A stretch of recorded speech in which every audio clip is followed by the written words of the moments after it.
The auditorium smells like fresh polish and anticipation. Rows of white chairs stretching before a stage draped in navy blue and gold. I stand at the back entrance, my throat tight as I watch the graduates file in with their families, their pressed uniforms catching the afternoon light streaming through tall windows. 15 years, I've imagined. This moment rehearsed what I might say, wondered if he'd even recognize the ghost I've become. My hands won't stop trembling, so I shove them deep into my coat pockets, feeling the folded program I picked up outside, his name printed there in neat black letters. The ceremony hasn't started yet, but already my chest aches with a pride I've never earned. Watching him stand tall among his class, shoulders back, eyes forward. I came here to make things right, to bridge an impossible distance with words I've never known how to speak. This was supposed to be my redemption. Then I hear the doors lock behind me with a metallic click that shouldn't exist in this sacred space. 3 men in security uniforms move with predator efficiency down the side aisles, their hands reaching beneath jackets that suddenly seem all wrong. The 4th man walks straight to the podium, his boots too heavy, his smile too cold as he taps the microphone, and the feedback screech silences every conversation. My instincts scream what my mind refuses to accept. These aren't security, and whatever's about to happen was planned with surgical precision. He speaks with casual authority, telling everyone to remain calm, while his colleagues reveal weapons that transform celebration into nightmare within seconds.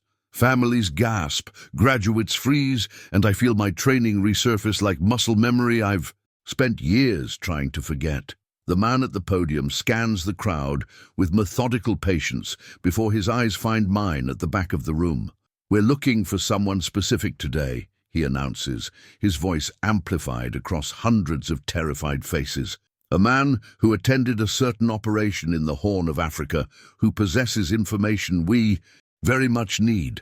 My blood turns to ice because nobody should know I'm here. Nobody should connect me to that life anymore.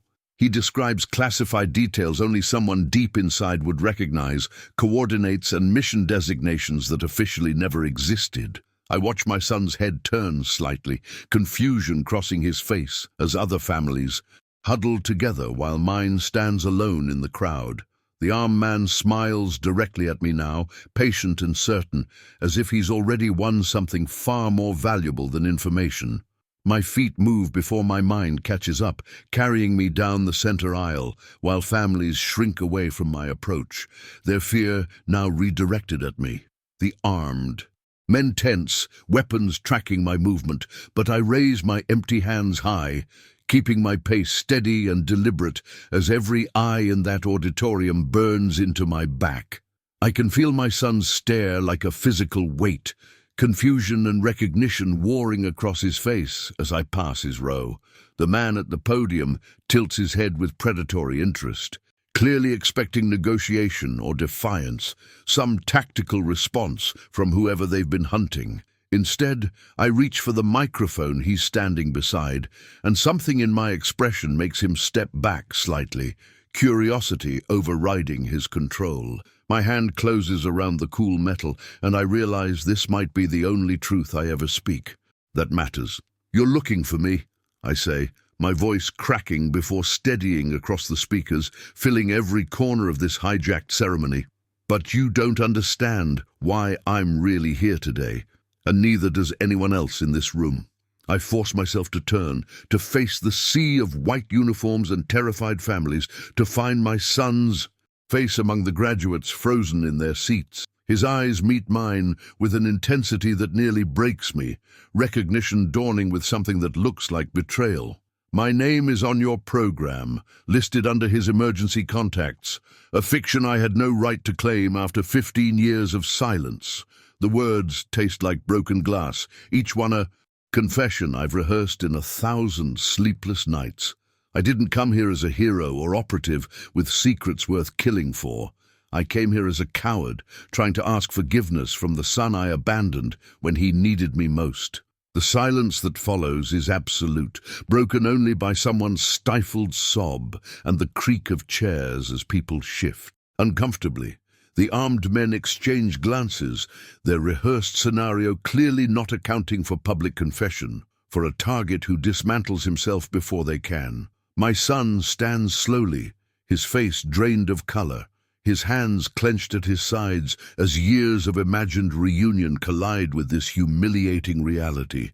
I see his jaw working, trying to form words that won't come, and I know I've just destroyed whatever fragile hope brought me through those doors. The criminals seem frozen too, their leverage evaporating as I strip away any pretense of being someone worth hostages or threats. But I keep my eyes locked on my son, willing him to see that this shame, this public unraveling is the only honest thing I have left to offer. Then movement catches my peripheral vision, not from the armed men, but from the platform where a rear admiral sits among the ceremony officials, his gaze fixed on something that makes his weathered face go completely rigid. His attention isn't on my face or the confession still echoing through speakers, but on my raised forearm, where my coat sleeve has fallen back during my walk. The tattoo there, numbers I've carried like a scar for 15 years, seems to glow under his stare, with recognition that turns his expression from observer to participant. He rises slowly, deliberately, his hand making a subtle gesture that causes two uniformed guards near the stage to immediately change their stance. The air shifts as his whispered command travels through official channels, and suddenly the threat assessment in the room recalibrates around something nobody else can see. Coordinates that mark the exact location where I supposedly died, now standing alive in front of everyone who believed that convenient lie. The Rear Admiral's movements carry the weight of decades of command, each step down from the platform, measured and deliberate as if he's walking through a minefield of memories rather than polished ceremony floors. His dress whites seem to blur everything else into irrelevance as he approaches, his face a carved monument of shock and something darker, recognition laced with old grief that hasn't dulled with time. The armed men shift nervously, their tactical advantage fragmenting under the authority radiating from this silver-haired officer who moves like consequences made flesh. I feel my breath catch as his eyes never leave that tattoo, those coordinates burned into my skin during a moment of weakness I've carried ever since. Numbers that were supposed to remain buried in classified files, along with the ghost I became. "Stand down," the Admiral commands, his voice cutting through the tension with blade-sharp precision that makes even the criminals hesitate. His guards respond instantly, weapons appearing from concealed positions with practiced efficiency that transforms the power dynamic before anyone can process what's happening. The man at the podium starts to object, his gun rising in instinctive defense, but the Admiral's raised hand freezes him mid-motion with nothing but presence and certainty. "Those coordinates," he says, loud enough for everyone near the stage to hear, his finger pointing at my exposed forearm with trembling intensity, mark a location that was sealed under national security protocols 15 years ago. His eyes finally meet mine, and I see accusation warring with something that looks impossibly like relief, two contradictory truths colliding in his expression. He moves closer, invading my space with deliberate intimidation, his voice dropping to a whisper that only I can hear above the confused murmuring spreading through the auditorium like wildfire through dry grass. "Juliet 7-9er, November extraction point. 0400 hours on a night that officially never happened," he breathes, each word landing like physical blows that resurrect ghosts I've spent years trying to bury in silence and distance. The specific call signs, the exact timestamp, details that only someone present could possibly know, spoken with a mixture of rage and desperate confusion that tells me he's been carrying that night too. I pulled 6 bodies from that compound and signed your death certificate myself. Watched them seal your file with honors you didn't deserve. His jaw clenches hard enough that I hear teeth grinding. "So you need to tell me right now how a dead man walks into his son's graduation wearing the proof of his own grave." The world narrows to just his face, to the impossible reality. That someone from that night is standing here demanding answers I'm not sure I can survive giving, while my son watches this confrontation unfold with growing horror. The tattoo burns under the Admiral's stare, as if the ink itself remembers the cold mud where I carved those numbers into my own flesh with a broken knife, marking myself with coordinates of failure before I disappeared into the darkness. Behind us, the criminals seem forgotten, their leverage evaporating as something far older and more dangerous than their revenge plot unravels in real time. The Admiral's hand grips my shoulder with crushing force, his whisper turning urgent. "He doesn't know, does he? Your son has no idea who I am, what you were running from, or why I've spent 15 years making sure his career survived your cowardice." The Admiral's words crack open a vault I welded shut with years of running. And suddenly, I'm back in that compound with rain hammering corrugated metal roofs like automatic gunfire, the smell of diesel fuel and copper sweet. Blood thick enough to taste with every panicked breath. We were supposed to extract a single, high-value target, a clean in-and-out operation that intelligence promised would be empty except for our objective. But the moment we breached that door, I saw faces that didn't belong in any combatant profile, women pressing children against walls painted with peeling yellow flowers, eyes wide, with the kind of terror that recognizes death before it arrives. My finger was already applying pressure to the trigger when time seemed to fragment, when I realized the intelligence was wrong or corrupted or deliberately false, and the choice that followed wasn't heroic calculation, but pure, freezing panic. The cost seconds we didn't have to spare. I can still hear Morrison screaming coordinates into the radio as the building started coming apart, still feel the heat of the explosion that turned my decision to abort into a catastrophe that buried everyone except me under tons of concrete and burning timber. The coordinates on my arm mark the hillside where I crawled after digging myself out through a gap, barely wide enough for my shoulders, where I carved those numbers into my flesh with Morrison's broken knife blade because I needed the pain to feel like punishment, needed something permanent to remember why I could never go back. I watched smoke rise from that compound for 3 hours while extraction helicopters circled the ruins looking for survivors, while I pressed myself into cold mud and chose cowardice over facing what my hesitation had caused, over explaining why 6 good soldiers died because I couldn't pull a trigger fast enough. The official story wrote itself without my input: catastrophic structural failure. During a classified operation, all personnel lost honors and folded flags delivered to families who would never know their loved ones died, waiting for orders I was too paralyzed to give. Those coordinates became my prison without walls, a location I could never return to but could never truly leave, numbers that followed me through 15 years, of different names and disposable lives. "The target was your informant," the Admiral whispers now, his grip on my shoulder feeling like it might crack bone, his face so close I can see old scars hidden beneath his collar. "You recognized him when we breached, realized he'd brought his family to what he thought was a safe house, and you froze. Because killing him meant murdering everything you'd promised to protect." His voice carries weight of terrible understanding, of classified truths that apparently didn't die with my official record. And I feel something break loose inside my chest that might be relief, or might be the final collapse of defenses I've maintained since that night. The auditorium seems to tilt as he continues. "I wrote the report that blamed structural failure instead of command paralysis, sealed those files to protect the operation and your son's future. But I never thought you survived, never imagined you'd choose desertion over facing what happened."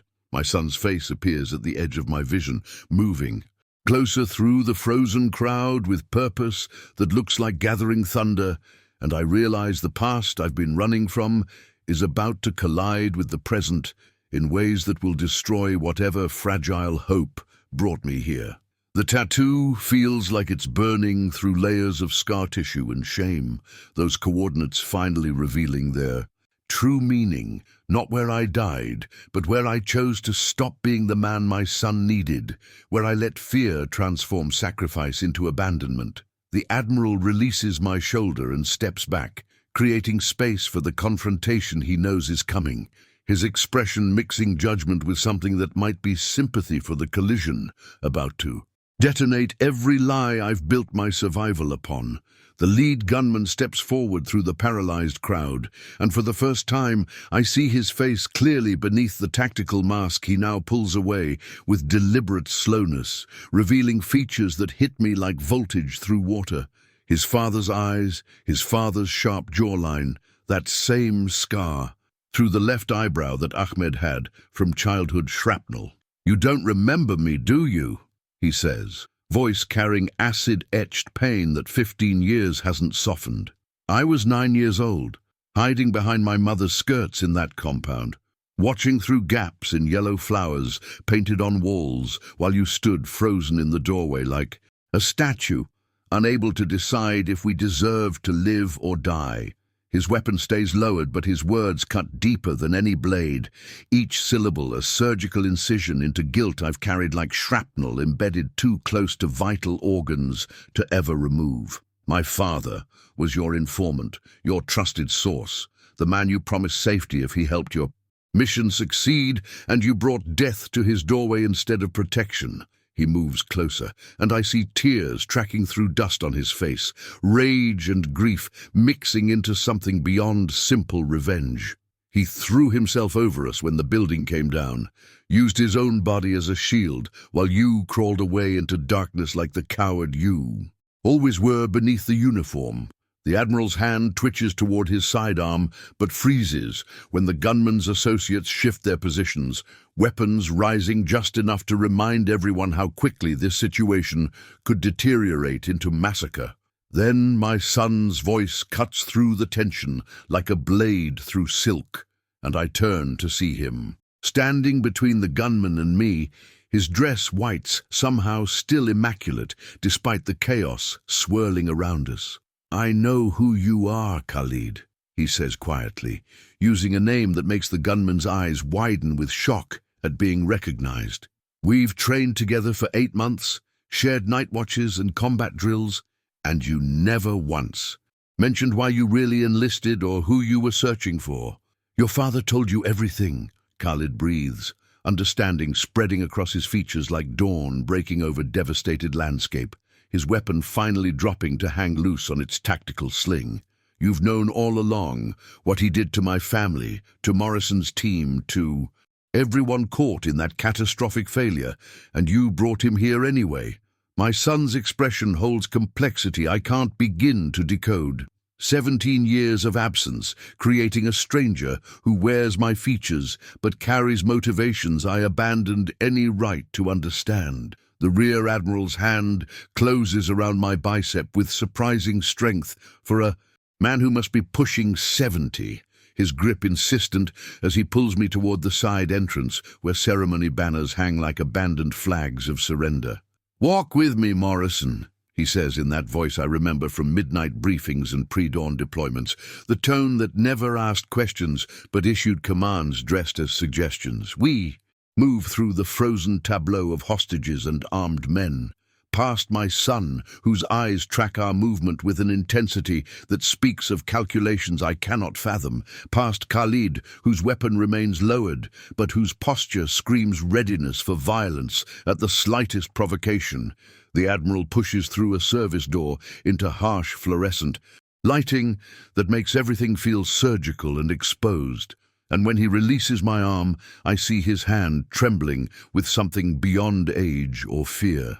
"I've been searching for you for 15 years, he says, turning to face me with eyes that hold storms I remember from that last mission briefing, when he'd warned me about the intelligence being questionable, and I'd insisted we proceed anyway, because lives depended on speed over certainty, not to punish you or bring you back into the fold, but because I've spent every day since that night protecting the son you left behind, watching him grow into a man who carried your ghost like armor against a world that kept asking where his hero.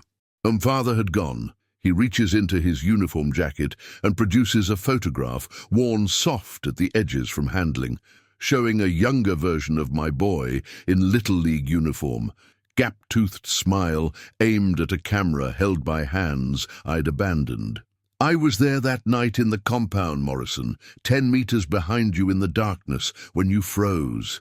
In that doorway, and I saw what you saw that made you unable to pull the trigger or give the order to breach.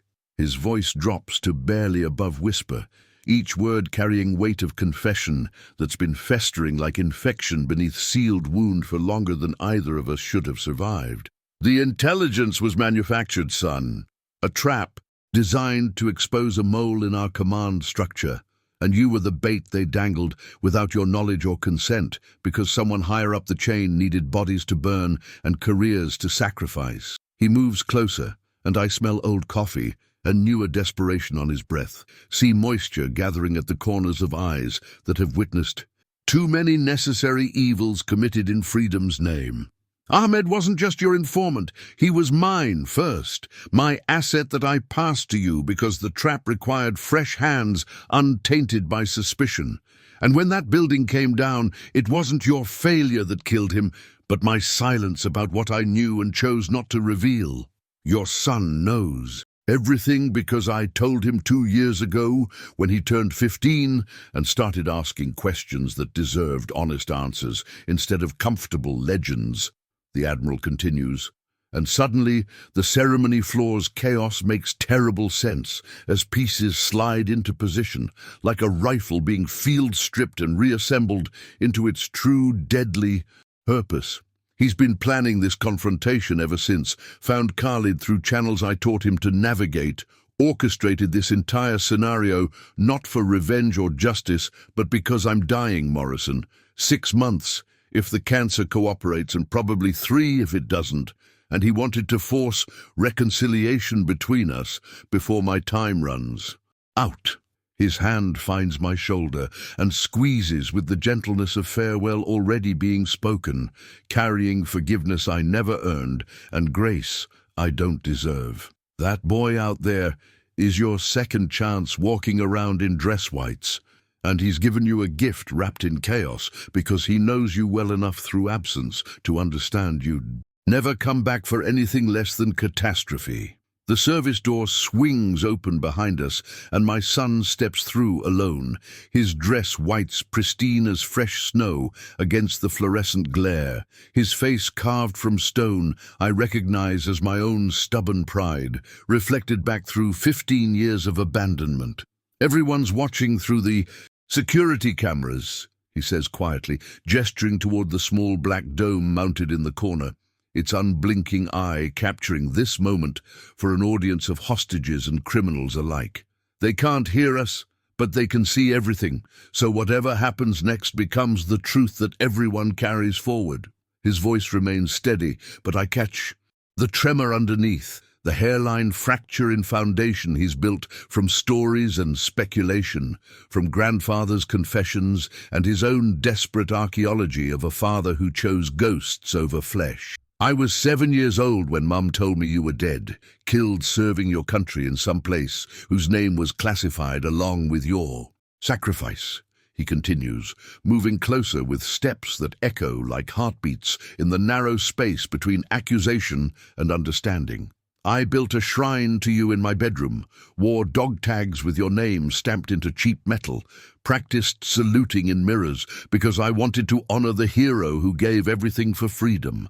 His hand rises now, and I see it shaking with rage or grief, or some combustible mixture of both, pointing at my chest like the weapons Khalid's men carried with such casual menace. Then I turned 15, and grandfather showed me the file, the real one, showed me photos of you alive and running, hiding in places heroes don't need to hide, and every memory I'd built turned to ash in my mouth. So tell me, father, the word lands like spit between us. Which man stands before me now? The coward who abandoned his family when guilt became too heavy to carry, or the operator who made impossible choices in darkness most people never have to witness. His eyes search mine with hunger that breaks something fundamental in my chest, this need for answers that can somehow reconcile opposing truths into single coherent narrative. Behind him, through the door's window, I see Khalid watching our tableau with expression caught between satisfaction and something resembling pity, his weapon lowered but present like Chekhov's gun, waiting for its inevitable discharge. The Admiral places one weathered hand on my son's shoulder and another on mine, forming trinity of broken men seeking redemption through honesty that comes 15 years too late to prevent the damage, but perhaps early enough to prevent complete destruction. Choose who you need me to be, I finally answer, my voice raw with truth. I've avoided speaking even to myself in darkness of countless anonymous rooms, because I've been both men and neither, suspended between versions of myself like Schrödinger's failure, and I came here today, not knowing which one would have courage to face you. My son's hand drops from pointing at my chest to resting on the sidearm holstered at his waist, fingers drumming against leather with rhythm that matches my own elevated pulse, and I watch his face transform from questioning son to something harder, colder, a mask I recognize from my own mirror during years of operational discipline. I don't need you to choose who you are, he says, voice carrying new authority that silences even the Admiral's breathing beside us, because I've already made my choice, and it's the only one that makes sense after everything Khalid has shown me about the mission, about the lies, about the institutional rot that created men like you and then discarded them when convenient. His words hit like physical blows, each syllable carefully aimed at the vulnerable spaces between my ribs, where hope had started growing again, despite all evidence suggesting I'd forfeited that privilege 15 years ago. Through the window I see Khalid straightening, nodding slightly, as if my son's speech follows some script they've rehearsed together during months of training that suddenly takes on sinister new dimension, mentor and student relationship, twisted into something I never imagined possible. Michael, listen to what you're saying, the Admiral begins, his weathered hand tightening on my son's shoulder with grip that speaks of desperation rather than comfort. But my boy shrugs free with movement so smooth it must have been practiced. I've listened for 22 years to stories that turned out to be carefully constructed fiction, my son responds, his hand now fully gripping the weapon, though he hasn't drawn it yet, that gesture hovering in potential like thunder before lightning strikes.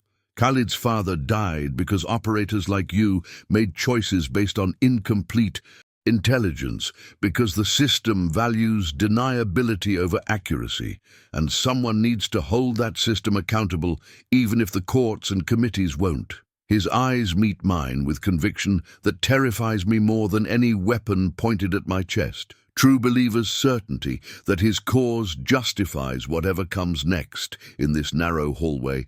Turned courtroom. I'm standing with them, he announces, loud enough that I know the cameras are capturing this moment for the hostages to witness, his declaration echoing off cinder-block walls that suddenly feel like they're closing in to crush what remains of my heart. Not because I hate you, but because someone taught me that principles matter more than blood, that justice delayed is justice denied, and that sometimes you have to burn down the corrupted structure to build something honest from the ashes. He finally draws the weapon, holding it low but present, and gestures toward the door leading back to the gymnasium where Khalid waits with his team of believers, and there, audience of terrified witnesses, the Admiral releases a sound somewhere between sob and curse, his face crumbling with recognition that his grandson has chosen ideology over family, that months of secret mentorship have produced outcome opposite to everything he'd hoped when he allowed my son into naval service. Then take me, I hear myself saying, stepping forward with hands raised in surrender that feels simultaneously like defeat and the first honest action I've taken in 15 years of running from consequences. Let everyone else go. Let the Admiral return to the ceremony, and I'll give Khalid whatever satisfaction he needs. My confession, my life, whatever price balances the scales for his father's death and your abandoned childhood. My son's weapon trembles slightly as I move closer, close enough to see tears gathering in eyes that mirror my own, and I realize with crushing clarity that this entire confrontation has been orchestrated to reach exactly this moment, this choice, this exchange that will define us both. Forever in front of witnesses whose memories will carry our story forward long after today's consequences have played out to their inevitable conclusion.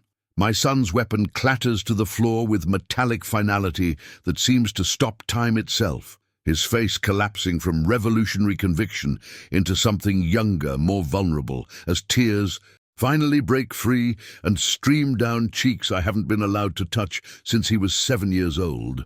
This wasn't about revenge, he chokes out, voice cracking with emotion that transforms the entire scene from hostage crisis into family intervention staged with terrible precision.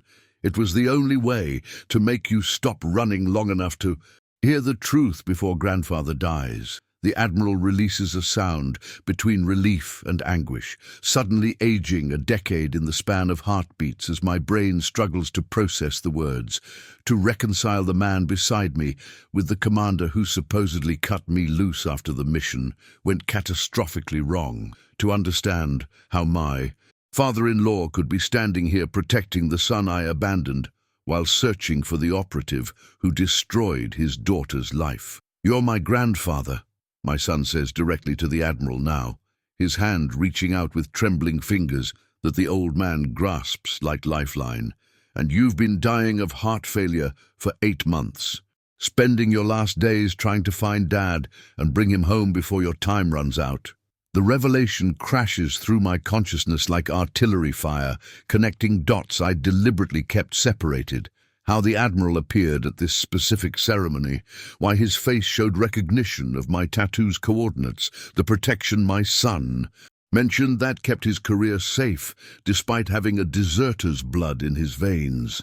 Khalid isn't seeking revenge. He's former intelligence who helped grandfather track your movements across 15 years, and everyone in that gymnasium volunteered to help stage this intervention because traditional methods would have sent you underground again. My son's words reshape reality itself, transforming armed criminals into actors, hostage situation into elaborate theater designed to trap someone who'd become expert at disappearing whenever truth approached too closely. "Sarah died believing you were killed in action," the Admiral says quietly, his voice carrying grief that time has weathered, but never erased, speaking my wife's name aloud for the first time in what feels like lifetime, measured in loss. I maintained that cover story to protect Michael from knowing his father chose abandonment over accountability, but cancer took her before I could find you and force reconciliation that she deserved to witness. His words cut deeper than any blade, painting picture of my wife's final years, raising our son alone under shadow of heroic lie while her father searched for the coward who destroyed their family. The mission wasn't your failure. You were set up to take blame for intelligence corruption that went 3 levels above your clearance, and I've spent 15 years gathering proof that could finally clear your name if you'd stop running long enough to accept redemption you never believed you deserved. "The coordinates tattooed on your arm mark the village where you supposedly died," my son says, moving closer until we're standing face to face, separated only by years of absence and ocean of unspoken pain. "But grandfather taught me they actually represent the place where your real life could begin, if you choose truth over hiding, family over guilt, and redemption over the punishment you've been inflicting on yourself through isolation." His hand reaches toward my scarred forearm with gentleness that breaks something fundamental inside my chest. fingers tracing the numbers I've carried, as reminder of failure now revealed as invitation towards second chance I never imagined possible. So that's my choice, Dad. Not between you and justice, but to force you into accepting that you deserve forgiveness, that Mom would have wanted you home, and that Grandfather needs to see his family whole again. Before his heart finally gives out, the gymnasium doors open behind us, and I see the hostages rising not in fear, but in witness, understanding dawning that they've participated in most elaborate family reunion ever staged. And somewhere in my shattered heart, I feel the first genuine stirrings of hope that maybe, impossibly, this coordinate truly does mark not ending, but beginning. The Admiral's hands shake as he spreads classified documents across the table in the ceremony's back office, each page revealing layers of corruption that transformed my honorable mission into manufactured catastrophe designed to bury evidence of weapons trafficking at the highest levels. Lieutenant Marcus Webb, Major Patricia Chen, Director James Holloway, they needed a scapegoat when their operation collapsed, and you were convenient, expendable, perfectly positioned to take the fall while they restructured their networks, he explains, his finger tracing through redacted reports. He spent 15 years declassifying through channels that nearly cost him his own career. My son stands beside me, his shoulder touching mine in silent solidarity that rebuilds bridges I thought permanently burned, while Khalid watches from the doorway, no longer playing villain, but revealed as the intelligence officer who risked everything to help reconstruct truth from carefully constructed lies. The weight of manufactured guilt begins lifting from my chest like physical burden I've carried so long I'd forgotten what breathing without it felt like. And somewhere in the documents, I see names of the villagers I thought I'd killed, alive, relocated, protected under witness programs I never knew existed because I'd disappeared before debriefing could reveal the real story. The coordinates represent where intelligence found you 3 days after the mission, barely alive, believing you'd destroyed everything you touched. The Admiral continues, his voice carrying forgiveness I never imagined possible from the man whose daughter I'd abandoned through grief and shame. I wanted to bring you home then, but you vanished into networks we couldn't penetrate, and Sarah made me promise to let you find your own way back because she understood the guilt would consume you before you'd accept redemption you hadn't earned through suffering. His words paint picture of my wife's grace that extends beyond grave, her understanding of my broken psychology, her father's promise to keep searching until either death or reconciliation claimed him. My son's hand finds my shoulder, squeezing with strength earned through years of military training I never witnessed. And in his eyes I see Sarah's compassion mixed with determination that brought me here through elaborate theater of forced confrontation. She left letters, one for every year she hoped you'd return, and I've kept them sealed, waiting for this moment when you'd finally be ready to receive her words without running from the love you thought you'd forfeited. The graduation ceremony resumes 2 hours later with surreal normalcy that feels like stepping between worlds, and I stand in the audience watching my son receive his commission while the Admiral sits beside me, his breathing labored but his expression peaceful for the first time since this impossible day began. When Michael crosses the stage and salutes, his eyes find mine in the crowd, and the smile that breaks across his face carries 15 years of absence transformed into presence, loss converted into reunion, and coordinates of death reimagined as map toward living. The tattoo on my forearm catches afternoon light streaming through gymnasium windows, numbers that marked my grave, now directing me toward the family I thought I'd destroyed, but who never stopped believing I deserved to come home. The Admiral leans close, whispering that his cardiologist gives him perhaps 6 months, maybe a year, if he's fortunate, but that seeing this moment makes whatever time remains feel like victory worth every sacrifice along the way. Could you choose forgiveness over the punishment you've been carrying? Subscribe to witness more stories where redemption finds those who've stopped believing they deserve it.